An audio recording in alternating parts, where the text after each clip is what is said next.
দেখছেন বিস club biscuit presents প্রবাস কণ্ঠ প্রাইম নিউজ। বাংলাদেশ ও মালয়েশিয়ার মধ্যে উচ্চশিক্ষা, গবেষণা, বৃত্তি ও দক্ষতা উন্নয়ন খাতে সহযোগিতা আরও জোরদার করার লক্ষ্যে পুত্রজায় একটি গুরুত্বপূর্ণ দ্বিপাক্ষিক বৈঠক অনুষ্ঠিত হয়েছে।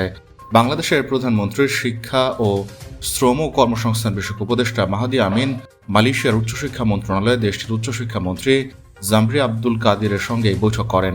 বৈঠকে দুই দেশের মধ্যে শিক্ষা সহযোগিতা সম্প্রসারণ, কর্মশক্তির দক্ষতা বৃদ্ধি এবং শিক্ষার্থীদের গতিশীলতা বৃদ্ধির নানা দিক নিয়ে বিস্তারিত আলোচনা হয়। বৈঠকে বাংলাদেশের প্রবাসী কল্যাণ ও বৈদেশিক কর্মসংস্থান এবং শ্রম ও কর্মসংস্থান মন্ত্রী আরিফুল হক চৌধুরী উপস্থিত ছিলেন। আলোচনার শুরুতেই উভয় পক্ষ শিক্ষা ও দক্ষতার উন্নয়নে বিদ্যমান সহযোগিতা আরও শক্তিশালী করার অঙ্গীকার পুনর্ব্যক্ত করে। মালয়েশিয়ায় থাকেন, আন্তর্জাতিক কর্মপরিবেশে স্মার্ট ও সফল ক্যারিয়ার করতে প্রস্তুত, তবে আপনাকে খুঁজছে প্রাণ মালয়েশিয়া।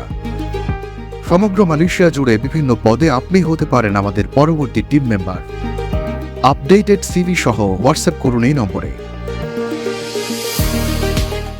মালয়েশিয়া বাংলাদেশের নবনির্বাচিত প্রধানমন্ত্রী তারেক রহমানের নেতৃত্বাধীন সরকারের প্রতি সমর্থন জানিয়ে নতুন নীতিমালার আওতায় প্রাতিষ্ঠানিক সম্পৃক্ততা বাড়ানোর আশ্বাস দেয়। উপদেষ্টা মাহাদি